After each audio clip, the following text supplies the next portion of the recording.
The time goes super fast anyway, I found out last period.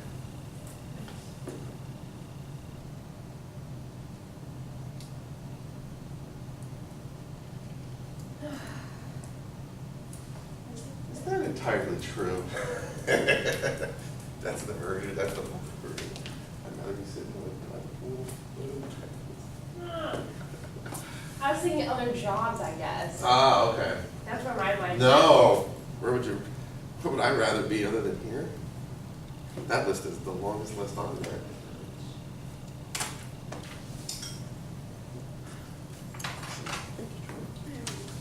Did you answer all of them? Yes.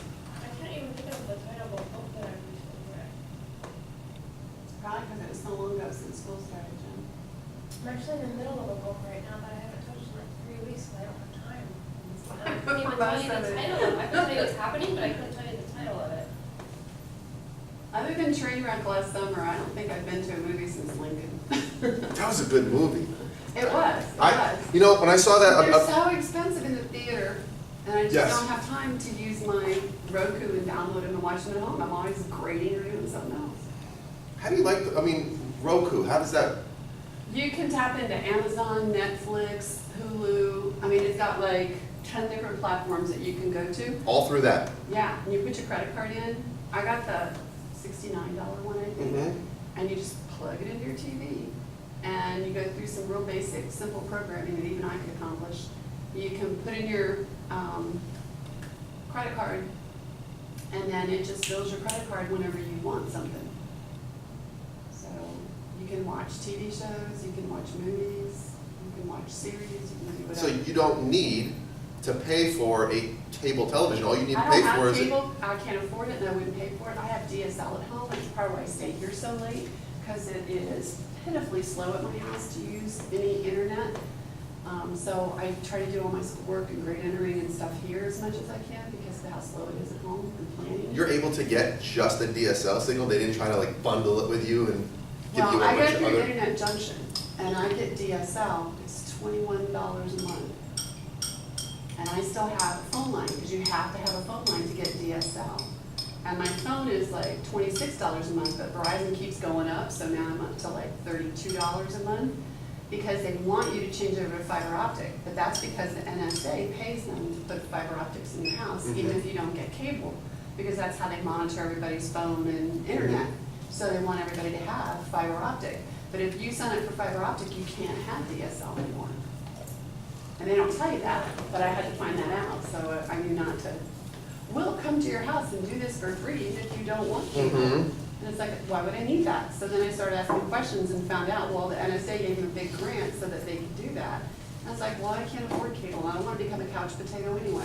Yeah, yeah, that's what we got rid of, so it's just, The only thing I've ever done is I go to a neighbor's house and I watch The Voice some Monday nights, because I Mhm. like that. But that's, I'll go to somebody's house and watch them. there's always a way. It's more fun when you do it with somebody anyway, so I don't want to sit home and watch TV by myself. So if I'm gonna watch something, it's usually that, and that's once a week. And it's nice to be able to have someone that you can at least look at that or You can like, give your opinion and talk about what you like or don't like. Especially a It's show fun. like that, it's just fun to discuss. Yeah, so, it's, well, today, this is gonna be wham bam, quick, our time is just, we don't have it. On engagement. First, let's talk about my favorite radio station, WIFM, what's in it for me. This is something that I've used whenever having to do in-service at previous jobs and using it in the classroom. We already do this with our students. If you want them to do anything, you at least have to know what they want to let them know why they should even be doing it in the first place. So what's in it for me in our case, sitting here in a professional development? Real quick, what we're going to do, discuss what student engagement is and what it looks like, because there's actually different versions of it. People have different ideas of what engagement is and what it isn't. Discuss briefly why student engagement is essential. I capitalized and bold-faced the word briefly, because I'm assuming we already know why. Just being in the classroom, being a teacher, you know why. So I'm not going to insult you and bore you with the details of why. We already know that. We don't need to go through bunch of data-driven things of why it's important. Thank you. If they're engaged, then we can do all the stuff we need to do. This one we didn't get to last time, which was kind of big for me, was get time to actually plan on a way. So if you're stuck here during your planning, kind of I wanted to be able to give you the time to be able to actually plan or create something that you can use in the classroom instead of just having to sit here and then go answer some questions on campus. We ended up having a lot of conversations last period. It was all productive, so we didn't get to the activities. We'll see how we go here. For me, this is always a big, I want this on my radio station, WIFM. How can I use this on my observation? Right. Are you giving me something that I can use somehow to help me personally? Somewhat. What's 5 and 8? I don't. Boom. I don't know what they are. So, DQ5, what a coincidence, engaging students. Now, a lot of these elements, we don't need a professional development on.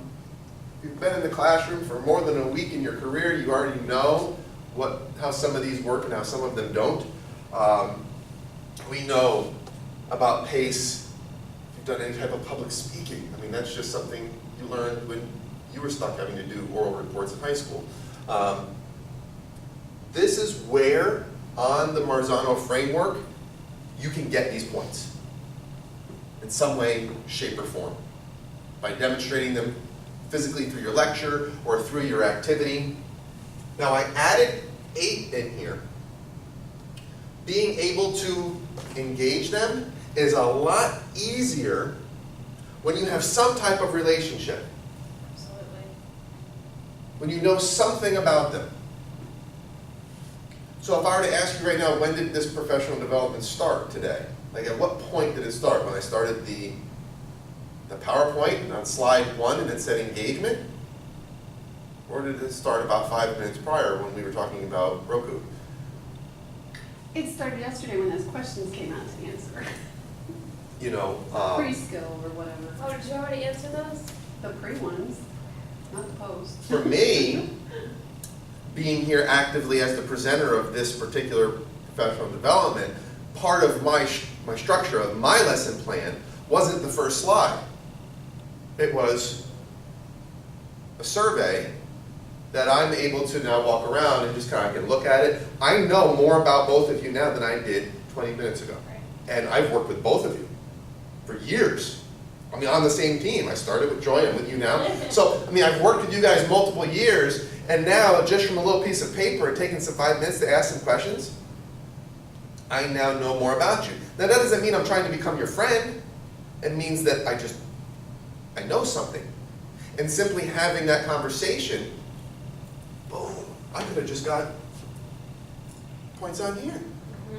So as far as how we can actually use this to benefit us once we leave the room, I mean, we got the whole student performance aspect of it and making our time easier in the classroom, and then we got what really matters to us, and that's what's going in that piece of paper, that's going in that file that we don't know what's going to happen to. You can get those points. In 1930, Well, favorite video on engagement. House of Representatives, in effort Now the key here is to let's look at the students, Anyone? because we're going to talk about what engagement Great Depression looks like. passed the, anyone? The tariff bill, the Hawley-Smoot Tariff Act, which, anyone raised or lowered, Anyone? raised tariffs. There's a lot of eye contact here. Revenue for the federal government. By some definition, some people Did say it that's work? engagement. Anyone know the effects? It did not work, and the United States sank deeper into the Great Depression. Today, we have a similar debate over this. Anyone know what this is, class? Anyone? Anyone? Anyone seen this before? The Laffer curve. Anyone know what this says? It says that at this point, He's obviously not too engaged. exactly the same amount of The revenue. jeweler. As at this point, this is very controversial. Does anyone know what Vice President Bush called this in 1980? Anyone? I wish mine were that quiet about their Something disengagement. COO economics. Well, and that's my point of this video. I'm glad you said that, because for some people, they see eye contact and you think engagement. So let's look at some more eye contact. NEO, meaning new and liquid. We still have what some of us would define as engagement in this one. I see. Meaning stone. All right. let's get back to this site, 13 Barrel near Hazelton. Contains a central passage and 3 chambers or There's a sits. great deal of eye contact here. 3. There's a great, no one's sleeping in this class. The grave goods that were found in another, in the area against,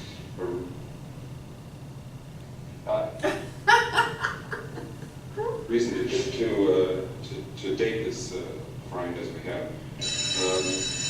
Any questions here? No, okay, that's it for the day then. Don't forget, Michael's in chapters 4 and 5 for next time. And I will be in my office on Thursday, but not Wednesday.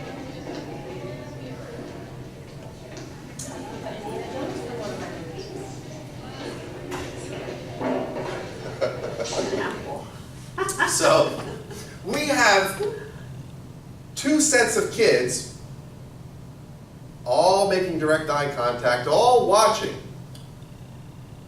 I mean, sometimes that would be Nice. an accomplishment, to have all eyes on you. However, they were very different contexts, and if we had to assume, or if we had to guess what's going on in their minds, well, we can make some very large assumptions. And we probably both all agree that nothing to do with content, or what was actually being taught, was being focused on. Even when I have content, it's not processing, it's going through the motions. Mhm. So I have kids that are very cooperatively, quote unquote, physically apparently engaged, but not actually. But it's not sticking, it's falling Well, right they're off. not thinking about what they're doing, they can't connect the dots, they can't summarize, they can't tell you what you just said, or what it means, or how it connects to what you said the statement before, or the day before. Mhm. They're not processing at all. Which leads directly into, we have 3 quotes here, all right? These quotes were taken from 3 different people in education. We have one from an education student, actually in college, like learning to be a teacher. One from a research professor, teaching future teachers. And one from a seasoned classroom middle school teacher, between 10 and 15 years of teaching experience. So let's go ahead and just read them to yourself, and start in your mind if you had a guess. Which quote goes with which? The college student, the research professor, or the in-the-field teacher? Take a moment.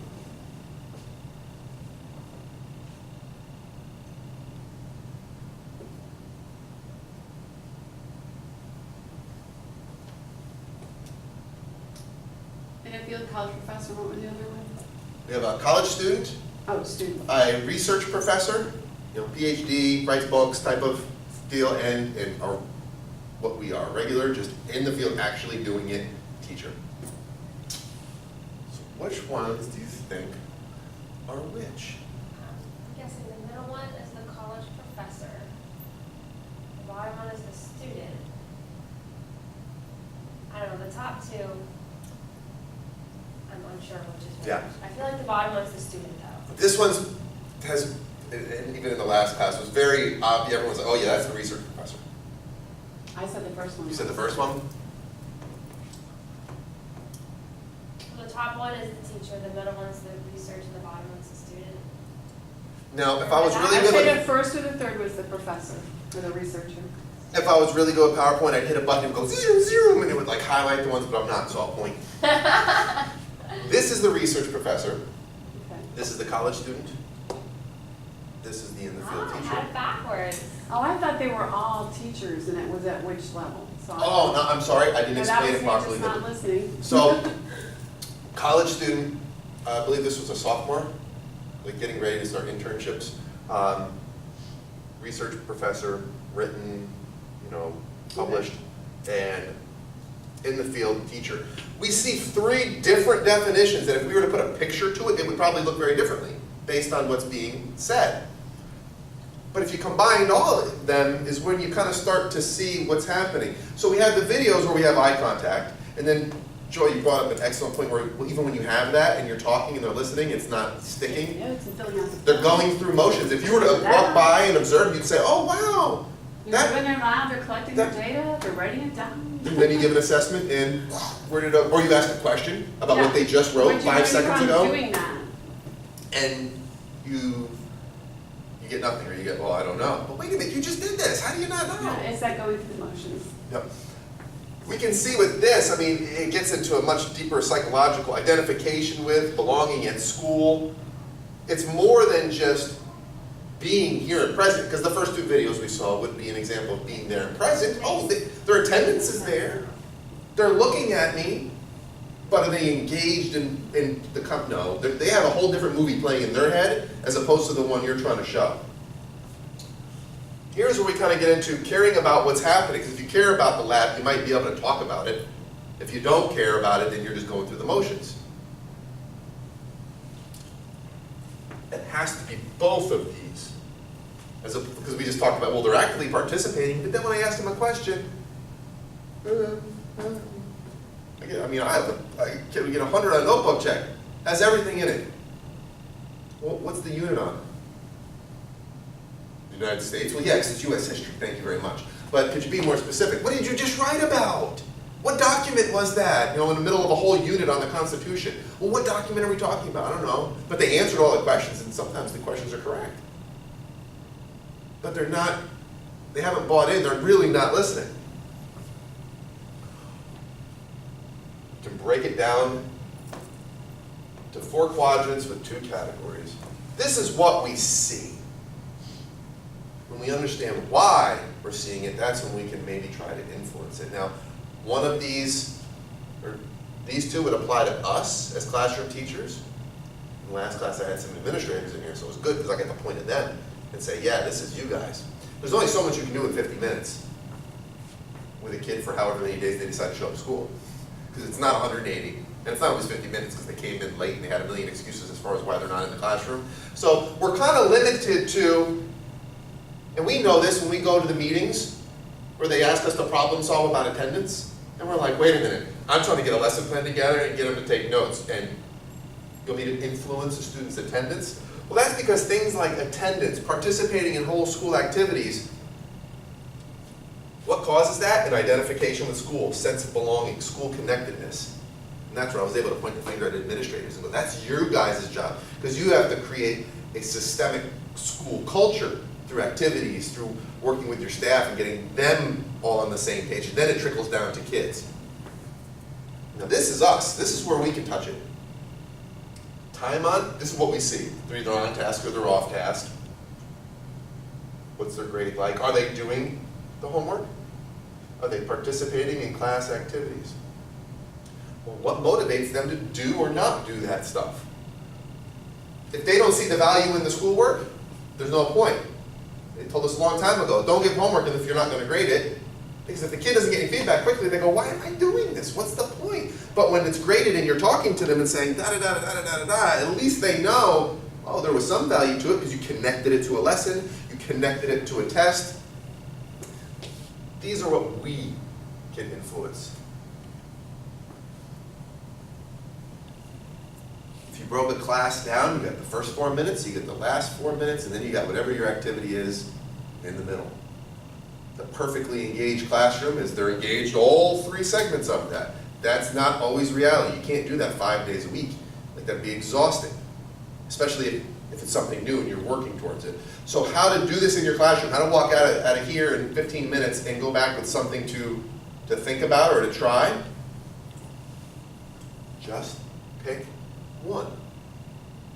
Pick one segment of the class that maybe you don't normally do, that you don't normally put effort into. You got a big lesson, so you got a lot of creative effort into this lesson. It's a good lesson, it's a good activity for you guys to be like maybe a lab or an experiment that they're doing, whether you're demoing it or whether they're actually hands-on. How many more kids would be into it if maybe the first 4 minutes had a separate activity that kind of got them in, got them focused, and it's going to be different from period to period, from class to class. What I have to do for the first 4 minutes, I have first period class and I have a 7th period class. So sick. My first 4 minutes of my first period class, I have to practically jump on a desk, wear a cape and a wig to get them because it's first period. My 7th period for us, that's when they come back from lunch. No, my first 4 minutes is a completely different style of engagement. I'm trying to calm them down because they're coming in already fired up. If I were to add to that, I have to be careful because then that can overflow in my hands, and now I can't get them engaged in what I'm talking about because there's just too much energy from all the junk that they ate and all the drama that they participated in that cafeteria. So it's going to look different, but when I break it up into those segments, I can at least strategize with how I want to do it. Where am I going to put my effort?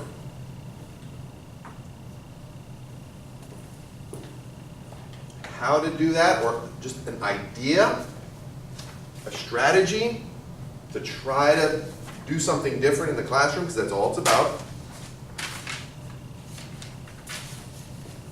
I read a ton of articles in preparation for this little PD, and I actually found one that I wanted to share. I didn't have to share one, I actually wanted to after reading this. We don't have time to read the whole thing. This was one that when I read it, it actually clicked for me, and this is my plan of attack. Let's go ahead and at least flip through so we have it like this. And this article looks at student engagement kind of like with a rubric. Different ways to look at it as far as how can we get it? How can we actually make it happen in the classroom? And they use this, what do you call this? Anagram, or I don't know, when you use the different letters. So we have success, so they call it SCORE, success, curiosity, originality, relationships. 4 different ways to try to attack this concept of getting them engaged and getting them listening and focused and all of that willingly. Not because, pay attention, well, that's not one of these. Authority, power, and control is not up on here because it doesn't work. It gets them to physically lift their head maybe and look at you, but it's not, nothing's happened. The way they break down the 4 categories in the article, it gives you a much greater in-depth when you flip it over. Success. A student who believes they can succeed at an assignment is more likely to participate in it. If I know for a fact I have no chance of success, it's a little tough it's tougher to want to do it. I'm in a tennis league right now, and there's a couple guys in that league that I know there is no way I can beat them. Guess what? I haven't called them to play yet. Just being honest. Like, I'm in first place, and they're right underneath me. The only reason I'm in first is because I haven't played those 3 guys yet. That's why I'm in first. I'm not jumping out of my seat. Now, my pride and ego, if they ask me to play, I'll bite the bullet. Right. I had a match that I lost recently where first couple minutes I'm watching, we're warming up, and I'm watching how he's hitting the ball, and I'm instantly knowing, okay, this person is much more skilled than I am. It didn't take long in that match for me to mentally become disengaged. Because I knew I couldn't beat him, and I checked out. But that's black or white thinking. You practice with better players, you're going to get better. Well, yes. And that's what our kids are guilty of too. It's all or none, black or white. Mm-hmm. If I don't get the A, So it's then a battle I'm we're not. fighting. Well, and that's where when we create the activity, if we can make it so that somewhere in there, they're not looking at it black or white, there's enough to get them to get the momentum of success, that at the same time, they're going to hit a challenge somewhere there, because if it's always easy, you never get better. One of my favorite sayings is, smooth seas never made a skillful mariner. You can't get good at it if you've never struggled, if you've never experienced pressure. But that's the big hurdle. They don't have that perseverance. They don't have that tenacity to stick with something that doesn't come easy to them the first time. And that's where the extra time goes into. How can I, if you're looking at this one part of it, this would be more of an activity, like the middle segment of class.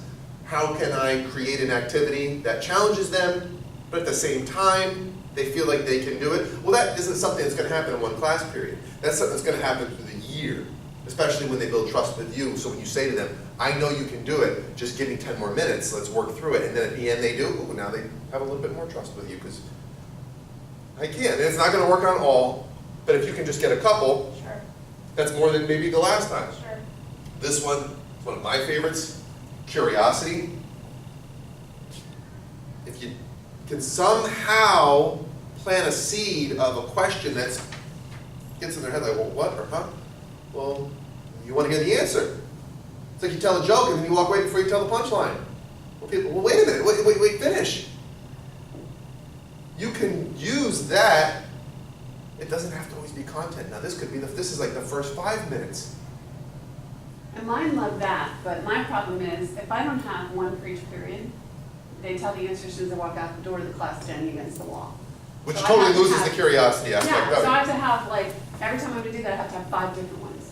Mhm. And it's hard to come up with 5 stunning, fun, kind of get you engaged. Sometimes it doesn't even have to be a bell activity or like a, the beginning of class, the whole, it might just be a completely non-content related Yeah, that's what they are, question little brain teasers. or a conversation you have with one student, but you say it loud enough so that they all can hear, and now they all want to know. And on there, it breaks down the contents, and there's a science one on there. It gives an example of how to take an adolescent issue, something that kids can relate to, then it gives you the class. In the science one, they use the ecology as an example. You might personally think that's a stretch, but it's just an example Science is of, actually an easy one to relate to their everyday lives, because science is everywhere. So if you sit down and think long enough, you can figure out, okay, where is this fitting into their life? Physics, how are they moving? Measurement, just any, I find it easy to come up with that for science. I do too, I just find it hard for them to connect to it. Sometimes. and that's the yeah, trick part, that's the tricky part, is how do you get You that have to put yourself in 13-year-old. their shoes. Yes. Originality, this is one that has been taught to us in a variety of different contexts. When you come up with your assignments, if you have a kid who's artistic, and you give them a project, I don't care how you express this information to me. Right. Picture, song, graph, essay. The writer wants to write you an essay that's so long you don't want to read it, but they will demonstrate to you their knowledge of it in that because they like to write. Right. Then you got the kid who's the artist who's going to draw you a picture that's going to blow your mind. You want to hang it up on the wall. They'll participate more if it's something that counts. Now, we can't do it all the time. I have questions they have to answer. I have definitions they have to do. But in my Once a interactive, quarter, you could have a mini project. How do you do with that? if I have 4 lessons in my notebook check, I try to make one of them be some type of a picture. And that's usually the one that when I grade the notebooks, that one's always done. The other ones aren't finished, but the picture one, or where you had a choice to choose what you wanted to do, well, how can I incorporate that idea into lessons now as opposed to just simple assignments? Relationships, we actually talked about this in the very beginning of our conversation today. What's more fun, watching TV by yourself or watching it with a friend? So we are already well aware of how that works, which is why it goes back to this is a class on engagement. The class actually started with the survey that sounded like it had nothing to do with what we were doing today, because we were talking about relationships and how it impacts us in our lives. And you guys are science teachers, so you know the genetic mechanisms of the Homo sapien and being a social creature and wanting to, it is in a lot of our genetic programming to interact with others. If we can, that's a trickier one. Sometimes you have groups of kids, you cannot put them together. Right. You cannot put them in a group because it's not going to work. So if you find another way to get them so where there is that communication piece, they're either accountable for not looking like a goofball, then there's the ones who want to look like a goofball. So for them, you have to find a different activity, because otherwise you're feeding into their inappropriate attention-seeking behavior. And that's where the work comes in, Yep. is figuring out how to do that. And the next slide, we just talked about. You said, like, making it connect. Like, you can come up with a great attention getter, but what if some of them, it doesn't connect to them, so then you missed engagement on that student. We can't always have all of them engaged all of the time, but when we're experimenting with different ideas, you get 2 in this class. The next time, you get 3 or you get 4.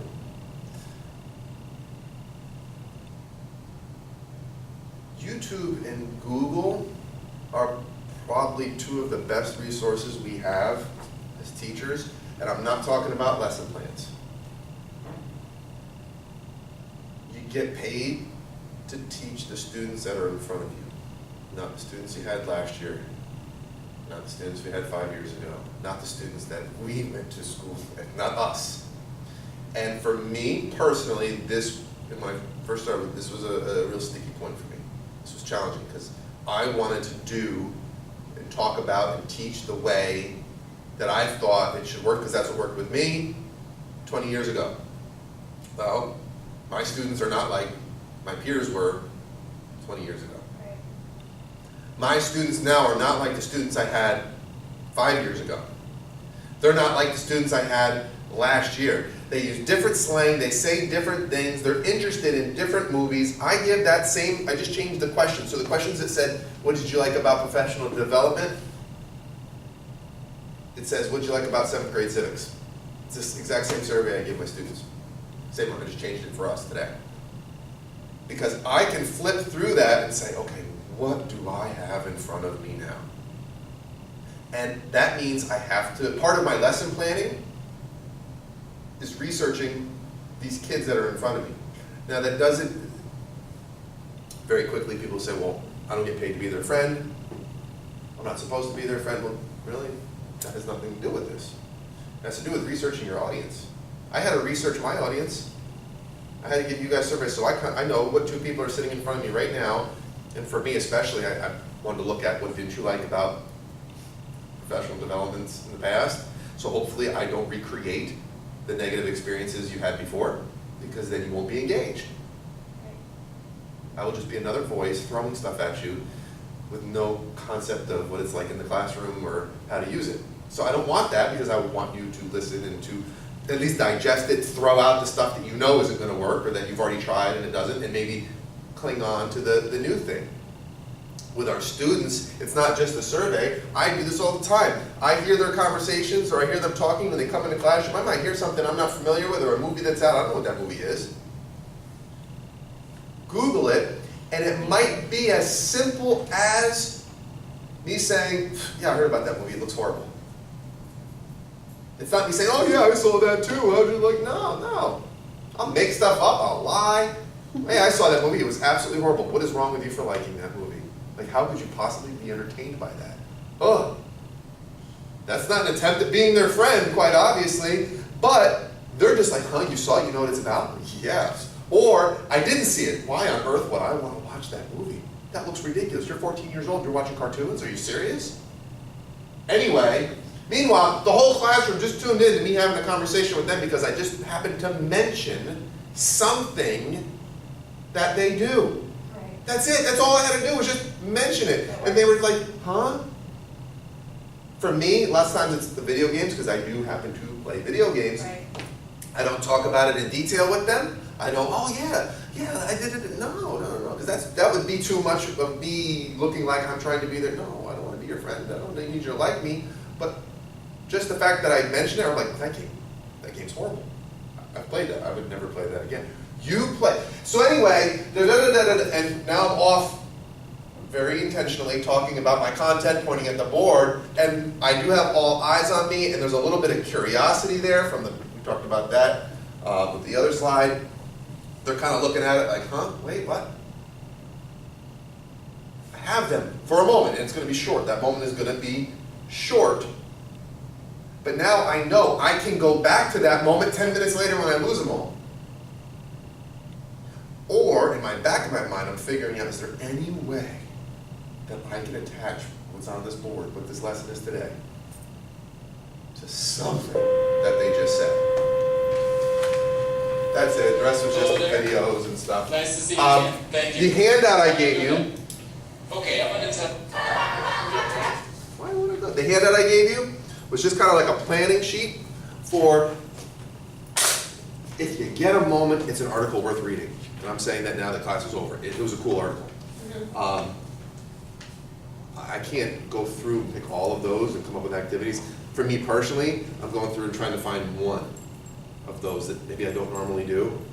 How can I focus on that one element on YouTube, finding a video that's only a couple minutes long that I can start in my class or end my class, or an activity that I can work on to maybe get it a little bit better. That's the planning sheet I'm using. That's why I'm sharing it, because I'm actually going to try it and see what happens.